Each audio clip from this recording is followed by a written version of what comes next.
Hello friends, welcome to MCQ वाला। Friends, आज की सेशन में हम देखेंगे किरण पब्लिकेशन वॉल्यूम 2 में सेट नंबर 7 को। इससे पहले इसमें 6 प्रैक्टिस सेट कंप्लीट हो चुका है। साथ ही साथ हमारा रुक्मणी पब्लिकेशन में भी बहुत सारा प्रैक्टिस सेट कंप्लीट हो चुका है, जिसका वॉल्यूम 1 रुक्मणी पब्लिकेशन का तो पूरा कंप्लीट हो चुका है। उसका प्लेलिस्ट बना हुआ है, तो जाके प्लेलिस्ट में सारी वीडियोस को अच्छे से देख लीजिएगा। और वॉल्यूम 2 में भी 6 प्रैक्टिस सेट कंप्लीट हो चुका है, तो लगातार आप लोग सारी सेट को अच्छे से लगाइएगा। इसका PDF आपको हमारे टेलीग्राम चैनल पर मिल जाएगा। तो टेलीग्राम चैनल से जुड़ने के लिए आपको वीडियो के डिस्क्रिप्शन बॉक्स में लिंक दिया है, वहाँ से जाके आप टेलीग्राम चैनल से जुड़ जाएंगे। और चैनल को सब्सक्राइब नहीं किए हैं तो चैनल को सब्सक्राइब करके बेल आइकन प्रेस कर लीजिए, ताकि कोई भी वीडियो अपलोड होगी BSSC से रिलेटेड तो उसकी नोटिफिकेशन आपको मिल जाएगी। और वीडियो पसंद आता है तो वीडियो को लाइक ज़रूर करिए और अपने दोस्तों में भी शेयर करिए। तो चलिए शुरू करते हैं आज की सेशन में सेट नंबर 7 को। सेट नंबर 7 में क्वेश्चन नंबर 1 है, 1947 में स्वतंत्र भारत की प्रथम कैबिनेट में शिक्षा विभाग का प्रभार किसके पास था? तो हमारे प्रथम शिक्षा मंत्री कौन थे? Maulana Abul Kalam Azad. Option number 4 is the right answer. ध्यान में रखेंगे, इन्हीं के समय में 1951 में पहली बार IIT की स्थापना की गई थी और 1953 में UGC यानी कि क्या हो गया, विश्वविद्यालय अनुदान आयोग, इसकी भी स्थापना मौलाना अबुल कलाम आज़ाद के द्वारा ही की गई थी। हमारे पहले राष्ट्रपति कौन थे? तो डॉक्टर राजेंद्र प्रसाद। डॉक्टर राजेंद्र प्रसाद जो है ये 2 बार राष्ट्रपति रह चुके हैं, यानी कि 1950 से लेकर 56 तक और उसके बाद 1950 से 56 तक और उसके बाद 56 से लेकर 61 तक। तो ये इकलौते राष्ट्रपति हैं जिन्होंने अपना कार्यकाल 2 बार रिपीट किया है। Doctor BR Ambedkar. Doctor BR Ambedkar कौन थे? तो ये हमारे संविधान में प्रारूप समिति के अध्यक्ष भी थे और जब हमारा देश आज़ाद हो गया तो उसके बाद ये प्रथम कानून मंत्री भी थे। तो इन सभी बातों को आप याद रखेंगे। क्वेश्चन नंबर 2, भारतीय संविधान के किस अनुच्छेद में उच्चतम न्यायालय को याचिका यानी कि रिट जारी करने की शक्ति प्रदान की गई है? तो उच्चतम न्यायालय यानी कि ये किसकी बात कर रहा है? सुप्रीम कोर्ट की बात कर रहा है। सुप्रीम कोर्ट की गठन की चर्चा जो है आर्टिकल 124 में की गई है। इसको भी ध्यान में रखेंगे कि हमारे भारत में एक सुप्रीम कोर्ट होगा। इसकी चर्चा संविधान के आर्टिकल 124 में की गई है। और सुप्रीम कोर्ट जो है ये आर्टिकल 32 का उपयोग करके 5 प्रकार के रिट को जारी करती है। इसको भी ध्यान में रखेंगे। तो हमारा जो संविधान है उसका रक्षक कौन होता है? तो उसका रक्षक सुप्रीम कोर्ट होता है। इसको भी ध्यान में रखेंगे। Option number 3 is the right answer. 3, इनमें से कौन सी विश्व की सबसे लंबी नहर है?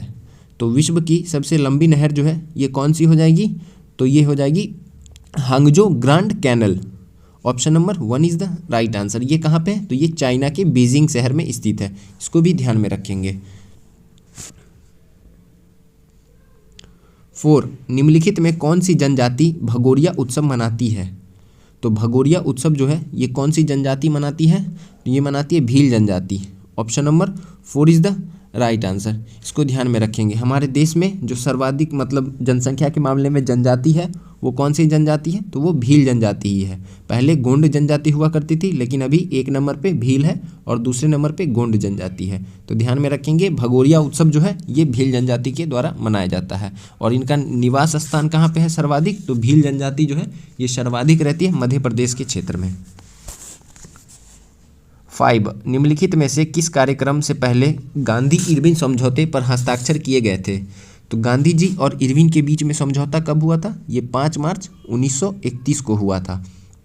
और ये समझौता जो है ये द्वितीय गोलमेज सम्मेलन से पहले हुआ था।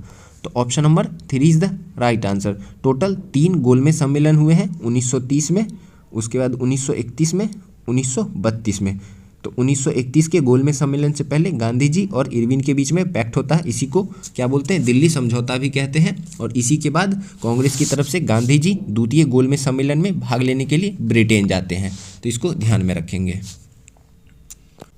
6, किसी लोक सेवक को निम्नलिखित में से क्या बनने की अनुमति नहीं है? तो किसी भी लोक सेवक यानी कि जो सरकारी नौकरी में है उनको क्या बनने की अनुमति नहीं है? यानी कि ये जो लोक सेवक है यहाँ पे UPSC कैंडिडेट की बात हो रही है। तो अगर वो अपने पद पे है यानी कि अपने टेन्योर में है, ड्यूटी में है, तो वो जो है वो सांसद नहीं बन सकते हैं। Option number 4 is the right answer. क्योंकि किसी भी तरह के चुनाव लड़ने का ये प्रावधान होता है कि आप किसी भी लाभ के पद पे ना हो। तो सांसद वगैरह क्या होता है? ये जनता का सेवक होता है, इसमें लाभ का पद नहीं माना जाता है इसको। तो इसलिए ये जो है UPSC कैंडिडेट या कोई भी सरकारी नौकरी वाला आदमी वो चुनाव नहीं लड़ सकता है। तो इसको ध्यान में रखेंगे। 7, निम्नलिखित में से कौन सी पुस्तक मेगास्थनीज द्वारा लिखी गई है? तो मेगास्थनीज की कौन सी पुस्तक है? तो ये है indica. Option number 2 is the right answer. Megasthenes किसके दरबार में रहता था? चंद्रगुप्त मौर्य के दरबार में रहता था और ये सेल्यूकस निकेटर का दूत था, इसको भी ध्यान में रखेंगे। और इसी की पुस्तक है इंडिका। अर्थशास्त्र किसकी पुस्तक है? तो अर्थशास्त्र जो है ये कौटिल्य की पुस्तक है, कौटिल्य की पुस्तक है अर्थशास्त्र, इसको भी ध्यान में रखेंगे। इसमें पाटलिपुत्र के प्रशासन के बारे में चर्चा की गई है। पेरिप्लस ऑफ द एरिथ्रियन सी, इस पुस्तक को जिसने भी लिखा है उसने अपना नाम ही अंकित नहीं किया है इसमें, तो इस पुस्तक के लेखक अज्ञात हैं। और नेचुरल हिस्ट्री ये किसकी पुस्तक है? तो ये प्लिनी की पुस्तक है, नेचुरल हिस्ट्री प्लिनी की पुस्तक है, इसको भी ध्यान में रखेंगे। 8, राज्य खाद्य सुरक्षा सूचकांक 2022-23 में बड़े राज्यों की सूची में किस राज्य ने शीर्ष स्थान प्राप्त किया है? तो राज्य खाद्य सुरक्षा सूचकांक 2022-23 में कौन सा शीर्ष राज्य है? तो ये हमारा हो जाएगा Kerala. Option number 2 is the right answer. और ये किसके द्वारा जारी किया जाता है? तो फसाई के द्वारा जारी किया जाता है, इसको ध्यान में रखेंगे। भारतीय खाद्य सुरक्षा एवं मानक प्राधिकरण, फसाई का ये फुल फॉर्म होता है, तो इसको ध्यान में रखेंगे। इसमें केरल जो है ये 2022-23 में टॉप किया है। 9, निम्नलिखित में से किस कार्य के मूल को राष्ट्रीय आय की गणना में शामिल नहीं किया जाता है? तो किस तरह की कार्य को राष्ट्रीय आय की गणना में शामिल नहीं करते हैं? तो गृहिणी का जो कार्य होता है, यानी कि जो हाउस वाइफ होती हैं उनके द्वारा जो किया गया कार्य होता है उसको हम राष्ट्रीय आय की गणना में शामिल नहीं करते हैं। Option number 4 is the right answer.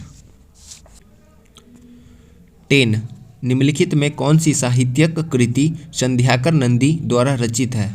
तो संध्याकर नंदी के द्वारा कौन सी साहित्यिक कृति रचित है? तो यह है रामचरितम और Rampal Charitra. Option number C is the right answer. इसमें एक साथ रामायण और पाल राजा रामपाल की कहानी बताई गई है, तो इसको ध्यान में रखेंगे। और यह जो कृति है यह संस्कृत भाषा में लिखी गई है, किसके द्वारा? संध्याकर नंदी के द्वारा, ये भी ध्यान में रखेंगे। 11, the last queen of Kashmir नामक उपन्यास के लेखक कौन है? तो the last queen of Kashmir नामक उपन्यास के लेखक ये हैं Rakesh Kaul. Option number 4 is the right answer, तो इसको ध्यान में रखेंगे। इसमें कश्मीर के संघर्ष के बारे में कहानी लिखी गई है। 12, Kaladan multi modal transport project का लक्ष्य कोलकाता बंदरगाह को किस देश से जोड़ना है? तो Kaladan multi modal transistor project जो है ये हमारा करंट का क्वेश्चन है। और ये जो है ये कहाँ से कहाँ तक है? तो ये जो है भारत के कोलकाता से म्यांमार को जोड़ने का है, यानी कि जो ये हमारा इंडिया का मैप है तो यहाँ पे क्या है? चिकन नेक है यहाँ पे सिक्किम के पास। तो हमें क्या करना है कि ऐसे कोलकाता से निकलना है म्यांमार होते हुए, और फिर मल्टी मॉडल यानी क्या होता है कि पहले हम समुद्र में जाएंगे, उसके बाद हम फिर देश में फिर हम बाय रोड होते हुए जाएंगे, उसके बाद फिर फ्लाइट से जाएंगे। इस तरह से मल्टी मॉडल का मतलब यही होता है कि अनेक माध्यमों का प्रयोग करके अपने लक्ष्यों तक पहुंचना। तो पहले समुद्र से जाएंगे, उसके बाद रोड से जाएंगे, उसके बाद जहां ज़रूरत होगा वहां फ्लाइट से जाएंगे, उसके बाद करके ये कहां तक जाएगा? नागालैंड तक जाएगा। तो हमें म्यांमार से होते हुए जाना है, तो इसलिए हमारा यहाँ पे कौन सा राइट आंसर है कि कोलकाता के बंदरगाह को म्यांमार के बंदरगाह से जोड़ना है। तो option number B is the right answer. 13, दशहरे के पर्व को डैश के नाम से भी जाना जाता है। तो दशहरे के पर्व को किस और नाम से जाना जाता है? तो ये विजयदशमी के नाम से जाना जाता है। Option number 4 is the right answer. 14, Bharat से मयूर सिंहासन यानी पीकॉक थ्रोन कौन लेकर गया? तो भारत से मयूर सिंहासन जो है ये कौन ले गया था? नादिर शाह। नादिर शाह को ईरान का नेपोलियन भी कहते हैं। ये जब भारत लूटने आया था 1739 में, तब ये क्या करता है यहाँ से पीकॉक जो सिंहासन मयूर सिंहासन ये लेके चला जाता है, तो इसको ध्यान में रखेंगे। मयूर सिंहासन को कौन बनवाता है? तो ये शाहजहां के द्वारा बनवाया जाता है। 15, चावल की खेती की जाबो प्रणाली भारत के इनमें से किस राज्य में प्रचलित जल संचयन की एक स्वदेशी विधि है? तो जाबो प्रणाली जो है यानी कि जाबो सिस्टम ये भारत के किस राज्य में अपनाई जाती है? तो ये नागालैंड में अपनाई जाती है। Option number 4 is the right answer, तो इसको ध्यान में रखेंगे। इसमें क्या किया जाता है? जल का संचयन किया जाता है। और यह जो है यह एक स्वदेशी विधि भी है, ये भी ध्यान में रखेंगे। कभी ये पूछ ले कि एक कौन सी स्वदेशी विधि है जो भारत के नागालैंड राज्य में चावल की खेती के लिए अपनाई जाती है, तो ध्यान में रखेंगे, उसको हम बोलते हैं जाबो प्रणाली। 16 महेश भूपति और लिएंडर पेस ने किस वर्ष विंबलडन पुरुष युगल खिताब जीता था? तो महेश भूपति और लिएंडर पेस ने विंबलडन पुरुष युगल यानी कि मेंस डबल का खिताब किस वर्ष जीता था? तो 1999 में। Option number 2 is the right answer.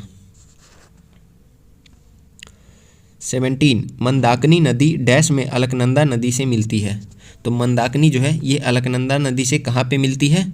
ये मिलती है रुद्रप्रयाग में। Option number 3 is the right answer, ध्यान में रखेंगे। रुद्रप्रयाग में मंदाकिनी और अलकनंदा नदी जो है ये मिलती है।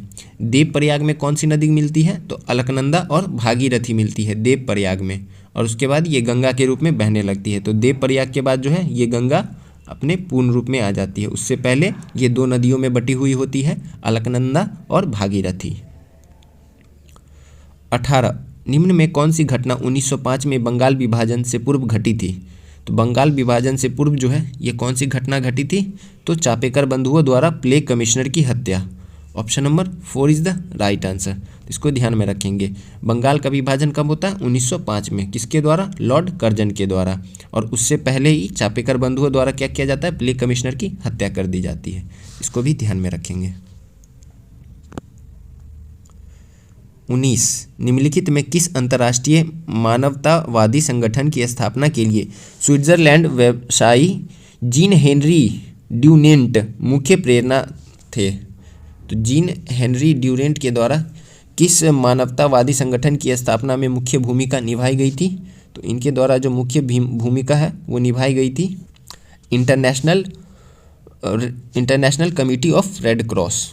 Option number 3 is the right answer, ध्यान में रखेंगे। हेनरी ड्यूरेंट की द्वारा मुख्य भूमिका निभाई गई थी international committee for red cross की स्थापना के लिए, तो इसको ध्यान में रखेंगे। और इनको शांति का नोबेल पुरस्कार भी मिल चुका है 1901 में।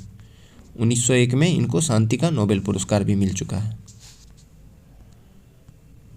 20 बुरही दिहंग निम्नलिखित में से किस नदी की सहायक नदी है? तो बुरही दिहंग जो है ये किसकी सहायक नदी है? ये ब्रह्मपुत्रा की सहायक नदी है। Option number 1 is the right answer. 21 जब किसी कार्य में आवश्यकता से अधिक लोग लगे होते हैं तो इसे किस नाम से जाना जाता है? तो अगर किसी काम में आवश्यकता से अधिक लोग लगे होते हैं तो उसे हम जानते हैं किससे? तो प्रच्छन्न बेरोजगारी से। Option number 3 is the right answer. जैसे कि ये एक प्लॉट है, इसमें काम करने के लिए 2 मजदूर काफ़ी है, लेकिन वो क्या किया? मजदूर अपने वाइफ को भी लेके आ गया, अपने भाई को भी लेके आ गया, अपनी बच्चे को भी लेके आ गया, और सब लोग इसी खेत के काम को करने में लगे हुए हैं और उतना ही समय भी लग रहा है। तो इस तरह से जो बेरोजगारी होती है उसे हम प्रच्छन्न बेरोजगारी कहते हैं। 22 ग्रीडा नामक लोक नृत्य इनमें से किस राज्य से संबंधित है? तो ग्रीडा का संबंध जो है यह मध्य प्रदेश से। Option number 2 is the right answer, तो इसको ध्यान में रखेंगे। 23 UNEP ने चैंपियन ऑफ द अर्थ पुरस्कार 2023 से किसे सम्मानित किया है? तो UNEP के द्वारा चैंपियन ऑफ द अर्थ पुरस्कार 2023 से किसे सम्मानित किया गया है? तो जोसेफिना बेलमोंटे, फंडाको एलन मैकार्थ और जोस मैनुअल मोलर, इन तीनों को किया गया संयुक्त रूप से। तो ऑप्शन नंबर 4 जो है ये राइट आंसर हो जाएगा। 24 इनमें से कौन सा ब्रह्मपुत्र नदी का उद्गम स्थल है? तो ब्रह्मपुत्र नदी का उद्गम स्थल जो है वो कहाँ पे है? तो वो मानसरोवर झील से निकलती है, तिब्बत के मानसरोवर झील से। Option number 4 is the right answer, इसको ध्यान में रखेंगे। 25 स्वतंत्रता मेरा जन्मसिद्ध अधिकार है और मैं इसे लेकर रहूँगा, यह नारा किसने दिया था? तो ये नारा जो है ये बाल गंगाधर तिलक के द्वारा दिया गया था। Option number 1 is the right answer. और वैलेंटाइन सिरोल ने ही बाल गंगाधर तिलक को क्या कहा है? भारतीय अशांति का जनक भी कहा है, इसको भी ध्यान में रखेंगे। बाल गंगाधर तिलक के द्वारा ही गणेश महोत्सव और शिवाजी महोत्सव की शुरुआत की जाती है। 26 पृथ्वी की सतह पर चट्टानों के टूटने को डैश कहा जाता है? तो पृथ्वी की सतह पर चट्टानों के टूटने को क्या कहा जाता है? अपक्षय कहा जाता है, weathering. Option number 2 is the right answer. 27 Uttar Pradesh में बनारस डेयरी संकुलन योजना की आधारशिला डैश द्वारा रखी गई थी। तो बनारस डेयरी संकुल योजना की आधारशिला जो है ये किसके द्वारा रखी गई है? तो रखी गई है नरेंद्र मोदी जी के द्वारा, हमारे प्रधानमंत्री। और मोदी जी कहाँ से सांसद हैं? तो ये बनारस लोकसभा से ही सांसद है, इसको भी ध्यान में रखेंगे। 28 निम्नलिखित में कौन सा कथन गलत है? तो इसमें कौन सा कथन गलत है? तो पहला कथन है कि फिएट मुद्रा सामान्य राशि के सोने या चांदी के समर्थन के बिना जारी की जाती है। तो ये कथन सत्य है, इसको आप ध्यान में रखेंगे। दूसरा है मुद्रा गुणक आरक्षित मुद्रा और मुद्रा आपूर्ति का अनुपात है। तो ये कथन भी सत्य है कि मनी गुणांक बराबर आरक्षित मुद्रा अपॉन मुद्रा आपूर्ति। तीसरा है सावधि जमा में परिपक्वता के बाद या फिर परिपक्वता से पहले अर्थदंड के साथ ही पैसा निकाला जा सकता है। तो ये तीसरा कथन भी सत्य है। तो इस हिसाब से हमारा जो राइट आंसर हो जाएगा वो चौथा, क्योंकि क्या पूछ रहा था कि कौन सा कथन जो है वो असत्य है। वॉल्ट कैश भी मुद्रा आपूर्ति का एक हिस्सा होता है, तो इसको ध्यान में रखेंगे। वॉल्ट कैश अनिवार्य CRR राशि के ऊपर और बैंक द्वारा ही रखे गए नकद भंडार को संदर्भित करता है। ये जो है ये कैश मनी का हिस्सा नहीं होता है वॉल्ट कैश, तो इसको ध्यान में रखेंगे। Option number 4 is the right answer. 29 संसद के दो क्रमिक सत्रों के बीच अधिकतम कितना अंतराल होना चाहिए? तो दो क्रमिक सत्रों के बीच अधिकतम अंतराल जो है वो 6 महीने से ज़्यादा नहीं होना चाहिए। Option number 20 the right answer. और ये बात जो है संविधान के आर्टिकल 85 के तहत दी गई है। 30 तमिल समर देव मुरुगन की पूजा समारोह के दौरान भक्तों द्वारा निम्नलिखित में से कौन सा नृत्य प्रस्तुत किया जाता है? तो तमिल समर देव मुरुगन की पूजा समारोह में भक्तों के द्वारा कौन सा नृत्य प्रस्तुत किया जाता है? तो ये हो जाएगा आपका कावरी अट्टम। Option number 3 is the right answer. 31 Bharat के केंद्र शासित प्रदेशों का प्रशासन निम्नलिखित में से कौन संभालता है? तो केंद्र शासित प्रदेश यानी कि यूनियन टेरेटरी ये कितनी है अभी टोटल? तो ये टोटल जो है ये टोटल 8 यूनियन टेरेटरी है और इसका प्रशासन जो है वो कौन संभालते हैं? तो यूनियन टेरेटरी का प्रशासन जो होता है ये राष्ट्रपति संभालते हैं। और ये क्या अपने एक नियुक्ति करते हैं, अपने द्वारा एक उपराज्यपाल की नियुक्ति करते हैं, तो इसको ध्यान में रखेंगे। इनका प्रशासन जो होता है मुख्यतः राष्ट्रपति के पास ही होता है। Option number 20 the right answer. 32 निम्नलिखित में किसने 1839 में तत्वबोधिनी सभा का गठन किया था? तो तत्वबोधिनी सभा का गठन जो है ये किया गया था देवेंद्रनाथ टैगोर के द्वारा। Option number 2 is the right answer. इसको ध्यान में रखेंगे। कहाँ पे इन्होंने किया था? तो बंगाल के क्षेत्र में किया था 1839 में। 33 निम्नलिखित में किसे उत्तरापथ स्वामी की उपाधि दी गई थी? तो उत्तरापथ स्वामी की उपाधि जो है ये दिया गया था पाल नरेश धर्मपाल को। Option number 3 is the right answer. और भागलपुर में एक विद्यालय था विश्वविद्यालय था विक्रमशिला विश्वविद्यालय, जिसकी स्थापना धर्मपाल ने ही की है, इसको भी ध्यान में रखेंगे। 34 कौन सी सबसे तेज मानव निर्मित वस्तु बन गई है? तो मानव निर्मित सबसे तेज वस्तु जो है यह है Parker solar probe. Option number 2 is the right answer. ये मानव के द्वारा निर्मित सबसे तेज वस्तु है। 35 निम्नलिखित में कौन सा ऑपरेटिंग सिस्टम का उदाहरण नहीं है? तो ऑपरेटिंग सिस्टम का उदाहरण कौन सा नहीं है? तो ये हो जाएगा MS office. Option number 1 is the right answer. तो इसको ध्यान में रखेंगे। MS ऑफिस क्या है? MS ऑफिस जो है एक सॉफ्टवेयर है और बाकी ये सब जो है ये सब ऑपरेटिंग सिस्टम है। 36 इनमें कौन सा प्रसिद्ध लैंडमार्क ओंटारियो झील और एरी झील के बीच स्थित है? तो ओंटारियो झील और एरी झील के बीच में क्या स्थित है? तो यह नियाग्रा प्रपात, Niagara fall. Option number 1 is the right answer. Important है, याद रखेंगे कि ये दो झील के बीच में स्थित है, ओंटारियो और एरी। 37 1929 में 14 वर्ष से कम उम्र की लड़कियां और 18 वर्ष से कम उम्र के लड़कों के विवाह पर रोक लगाने वाला कौन सा एक्ट पारित किया गया था? तो ये कौन सा एक्ट था? तो इसको बोलते हैं Sharda act. Option number 2 is the right answer कि 14 वर्ष से कम उम्र की लड़की और 18 वर्ष से कम उम्र के लड़कों की शादी नहीं होनी चाहिए। ये शारदा एक्ट लाया गया था 1929 में। 38 भारत में पाषाणकालीन शिला चित्रकारी कहाँ पाई जाती है? तो भारत में पाषाणकालीन शिला चित्रकारी जो है ये कहाँ पे पाई जाती है? तो भीमबेटका की गुफाओं में। ये कहाँ पे भीमबेटका? तो ये है मध्य प्रदेश में। Option number 4 is the right answer. 39 one day विश्व कप इतिहास में सबसे तेज दोहरा शतक लगाने वाले बल्लेबाज कौन बने हैं? तो वर्ल्ड कप के अंदर सबसे तेज दोहरा शतक लगाने वाले बल्लेबाज हैं Glenn Maxwell. Option number 4 is the right answer. ये कहाँ के हैं? ये ऑस्ट्रेलिया के हैं। 40 साइमन कमीशन का सदस्य कौन नहीं था? तो साइमन कमीशन में कौन सदस्य नहीं आया था? तो ये हो जाएगा आपका James A Scott. Option number 4 is the right answer. ये साइमन कमीशन में नहीं आया था।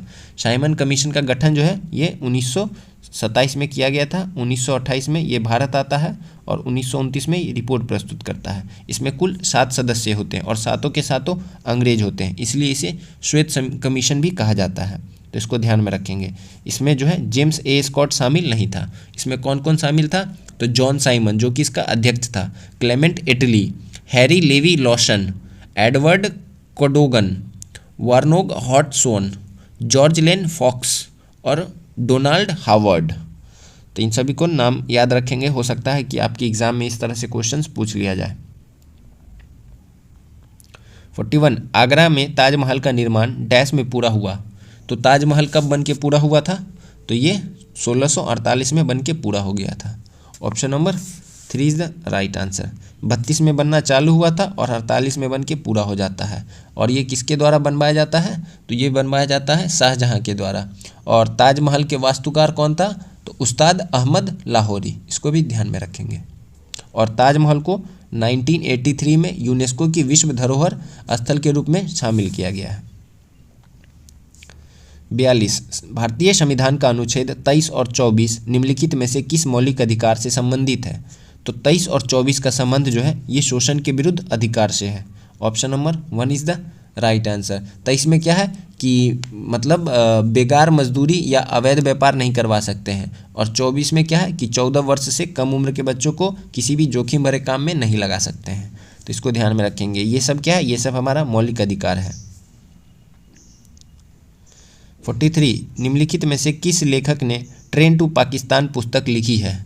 तो ट्रेन टू पाकिस्तान नामक पुस्तक जो है ये खुशवंत सिंह के द्वारा लिखी गई है।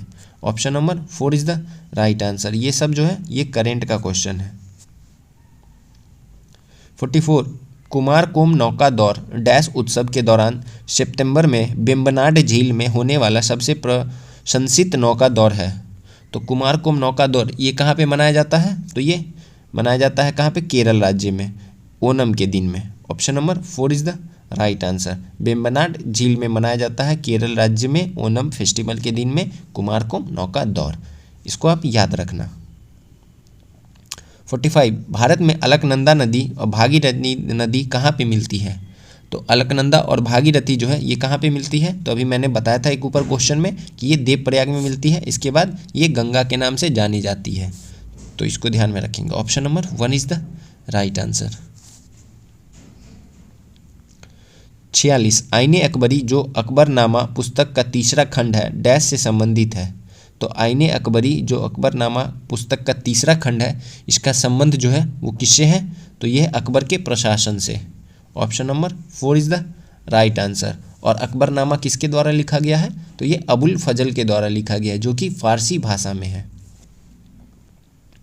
47 राष्ट्रपति और उपराष्ट्रपति दोनों की अनुपस्थिति में भारत के राष्ट्रपति का कार्यभार कौन संभालता है? तो राष्ट्रपति और उपराष्ट्रपति अगर दोनों एब्सेंट होते हैं तो कार्यभार जो है वो राष्ट्रपति का कार्यभार वो भारत का मुख्य न्यायाधीश संभालता है। Option number 3 is the right answer. 48 प्रधानमंत्री उज्ज्वला योजना इनमें से किससे संबंधित है? तो उज्ज्वला योजना का संबंध जो है ये है एलपीजी कनेक्शन से। मुफ्त में एलपीजी कनेक्शन प्रदान करने से संबंधित है। Option number 2 is the right answer. इसकी शुरुआत वर्ष 2016 में उत्तर प्रदेश के बलिया से हुई थी। इसको भी ध्यान में रखेंगे। 49 भारत उत्तर पश्चिम में डैश के साथ अपनी भूमि सीमा साझा करता है। तो भारत जो है उत्तर पश्चिम में किसके साथ अपनी भूमि सीमा साझा करता है, तो ये अफगानिस्तान के साथ करता है। Option number 4 is the right answer. Afghanistan के साथ जो है भारत का 106 किलोमीटर का सीमा लगता है, इसको भी ध्यान में रखेंगे। 50 2011 की जनगणना के अनुसार निम्नलिखित में से भारत का सबसे साक्षर राज्य कौन सा है? तो भारत का सबसे साक्षर राज्य जो है ये है Kerala. Option number 3 is the right answer. 94% साक्षरता दर है केरल का, और सबसे कम है बिहार का, लगभग 52 या 53% है। 51 निम्नलिखित में से क्या चट्टान बनाने वाले सिलिकेट खनिजों का एक बड़ा समूह है जो भूप्रॉपर्टी के 50% से अधिक का गठन करता है तथा कांच और सिरेमिक उद्योगों में व्यापक रूप से उपयोग किया जाता है? तो राइट आंसर हो जाएगा ये फेल्सपार। फेल्सपार जो है ये भूप्रॉपर्टी के 50 से अधिक % भाग का गठन करता है और कांच और सिरेमिक उद्योग में व्यापक रूप से इस्तेमाल किया जाता है, इसको ध्यान में रखेंगे। 52 निम्नलिखित में कौन सी दो गैसें पृथ्वी के वायुमंडल का मुख्य हिस्सा है? तो पृथ्वी के वायुमंडल में जो मुख्य हिस्सा है वो है नाइट्रोजन और ऑक्सीजन का। लगभग 78% नाइट्रोजन और 21% ऑक्सीजन पाई जाती है, इसको ध्यान में रखेंगे। Option number 2 is the right answer. 53 1857 में पहली बार खोजे गए झिल्लीबद्ध कोशिकांग कौन से हैं जिन्हें अक्सर कोशिका के ऊर्जा कारखाना यानी कि power house of the cell, आप लोग समझ रहे होंगे कि आंसर क्या होगा, के रूप में जाना जाता है, क्योंकि वे कोशिका के मुख्य ऊर्जा वाहक अणु एडोनिन्स ट्रांसफॉस्फेट यानी ATP बनाने के लिए जिम्मेदार है। तो इसका राइट आंसर क्या हो जाएगा? तो power house of the cell हम किसे कहते हैं? माइटोकॉन्ड्रिया को कहते हैं, और इसी के अंदर आंतरिक शोषण होता है जिसमें ATP बनता है। तो option number 3 is the right answer. 54 लार में कौन सा एंजाइम मौजूद होता है? तो लार में कौन सा एंजाइम मौजूद होता है? तो ये होता है amylase. Option number 1 is the right answer. 55 केंद्रीय डॉग्मा के लिए सही क्रम है? तो केंद्रीय डॉग्मा के लिए सही क्रम क्या हो जाएगा? तो ये हो जाएगा DNA प्राकृतिक, mRNA प्रतिलेखन और प्रोटीन स्थानांतरण। Option number 2 is the right answer. 56 एक गोलाकार दर्पण और पतली गोलाकार लेंस प्रत्येक में -20 सेंटीमीटर की फोकल लंबाई होती है। ऐसे परिदृश्य में निम्नलिखित में कौन सा सत्य होने की संभावना है? तो ऐसे में क्या सत्य हो जाएगा कि एक गोलाकार दर्पण और पतली गोलाकार लेंस प्रत्येक में -20 सेंटीमीटर का फोकल लंबाई है। तो क्या सत्य हो जाएगा कि किस तरह का ये लेंस है? तो ये जो लेंस है ये दर्पण उत्तल है और एक और लेंस अवतल है। मिरर जो है ये उत्तल मिरर है और लेंस जो है ये अवतल लेंस है, इसको ध्यान में रखेंगे। Option number 2 is the right answer, क्योंकि क्या होता है कि अगर उत्तल दर्पण है तो लेंस अवतल होता है, और अगर लेंस उत्तल है तो दर्पण अवतल होता है, ऐसा उल्टा होता है दोनों में। 57 निम्नलिखित में कौन ऊंचाई के साथ बढ़ता या घटता है? तो ऊंचाई के साथ कौन बढ़ता या घटता है? तो यह स्थितिज ऊर्जा। Option number 3 is the right answer. किसी वस्तु में उसकी स्थिति या विकृत अवस्था के कारण जो ऊर्जा होती है उसे हम क्या कहते हैं? स्थितिज ऊर्जा कहते हैं, इसको ध्यान में रखेंगे। 58 पृथ्वी का द्रव्यमान डैश होता है? तो पृथ्वी का द्रव्यमान जो है ये कितना होता है? तो 6 × 10⁻24 kilogram. Option number 4 is the right answer. 59 एक विद्युत उपकरण 1 सेकंड में 1000 जूल ऊर्जा की खपत करता है। यदि यह 1 घंटा चलता है तो इसके द्वारा खपत की गई बिजली का मात्रा कितना होगा? तो 1 किलोवाट आवर में कितना हो जाएगा जूल? 36 पे 50 इतना जूल हो जाएगा। और प्रश्न अनुसार क्या दिया हुआ है कि 1 सेकंड में 1000 जूल ऊर्जा की खपत करता है, तो 1 मिनट में कितना करेगा? तो 60,000 करेगा, 60,000 जूल करेगा 1 मिनट में। और 60 मिनट में कितना करेगा? तो 60,000 को हम 60 से मल्टीप्लाई कर देंगे तो कितना हो जाएगा? 6 × 36 पे 4 और 1 50। राइट आंसर हमारा कौन सा हो जाएगा? Option number 1। 1 इकाई बिजली की खपत करेगा अर्थात 1 किलोवाट आवर, यानी कि कितना होता है अभी ऊपर बताया था मैंने 36 पे 50 जूल। 60 रेंसिडिटी क्या है? रेंसिडिटी जो है ये फैटी एसिड का ऑक्सीकरण होता है। Option number 1 is the right answer. 61 यदि कोई वस्तु समान समय अंतराल में असमान दूरी तय करती है तो इसे डैश में कहा जाता है? अगर कोई वस्तु समान समय अंतराल में असमान दूरी तय करती है तो इसको क्या कहते हैं? तो इसे हम असमान गति कहते हैं। Option number 1 is the right answer. 62, निम्नलिखित में कौन सा जीव बहुविखंडन द्वारा प्रजनन करता है? तो बहुविखंडन के द्वारा क्या प्रजनन करता है? तो यह है Plasmodium. Option number 2 is the right answer. Plasmodium जो है ये प्रोटोजोआ संघ का प्रणाली होता है, इसको ध्यान में रखेंगे। और जो मलेरिया रोग होता है ये प्लाज्मोडियम प्रोटोजोआ के द्वारा ही प्रवाहित होता है। 68, निम्नलिखित में कौन सा शरीर कोशिकाओं की 2 परतों से बना है? तो शरीर कोशिका की 2 परतों से क्या बना है? तो यह है hydra. Option number 3 is the right answer. 64, निम्न में किस मामले में किसी व्यक्ति के पास अधिकतम स्थितिज ऊर्जा होगी? तो अधिकतम स्थितिज ऊर्जा जो है ये कब होता है? तो छत पे बैठे हुए आदमी में होता है। Option number 2 is the right answer, क्योंकि स्थितिज ऊर्जा वस्तु के द्रव्यमान, केंद्र से दूरी और गुरुत्वाकर्षण बल पर निर्भर करता है, इसलिए छत पे बैठा हुआ आदमी जो है उसमें स्थितिज ऊर्जा सर्वाधिक होगा। 65, विद्युत बल्ब के एक फिलामेंट द्वारा 1 मिनट में 0.75 एम्पीयर की धारा ली जाती है। धारा के माध्यम से प्रवाहित होने वाले विद्युत आवेश की मात्रा ज्ञात कीजिए। तो यहाँ पे कितना हो जाएगा? तो यहाँ हमारे पास क्या दिया हुआ है? हमें निकालना है धारा, हमें निकालना है Q यानी कि विद्युत आवेश निकालना है, और हमारे पास धारा दिया हुआ है कितना? 0.75, और हमारे पास टाइम कितना दिया हुआ? तो टाइम दिया हुआ 1 मिनट यानी कि 60 सेकेंड दिया हुआ है। तो Q बराबर होता है I गुने T। तो यहाँ से हम निकाल लेंगे I कितना हो जाएगा? 0.75 इंटू 60 करेंगे तो आंसर आएगा हमारे पास 45 coulomb. Option number 4 is the right answer. 66, पहले समूह के तत्वों को कहा जाता है? तो पहले समूह के तत्वों को क्या कहते हैं? क्षार धातुएं। Option number 4 is the right answer. और आधुनिक आवर्त सारणी का प्रतिपादन किसने किया था? मोशले ने किया था। 67, क्योंकि कार्बन चतुः संयोजक होने के कारण और उसके सह संयोजक बंध बनाने के कारण कार्बन डैश दर्शाता है। तो कार्बन जो है ये क्या दर्शाता है? तो श्रृंखला बंधन दर्शाता है। Option number 4 is the right answer. 68, dash शायद जानवरों का सबसे बड़ा समूह है? तो जानवरों का सबसे बड़ा समूह जो है ये कौन सा है? Arthropoda. Option number 2 is the right answer. इसका उदाहरण क्या है? जैसे कॉकरोच हो गया, मक्खी, सिल्वर फिश, मच्छर, झींगा, केकड़ा, ये सब जो है ये आर्थ्रोपोडा के अंदर आता है। 69, निम्न में गलत कथन का चुनाव करें। तो इसमें गलत कथन कौन सा है?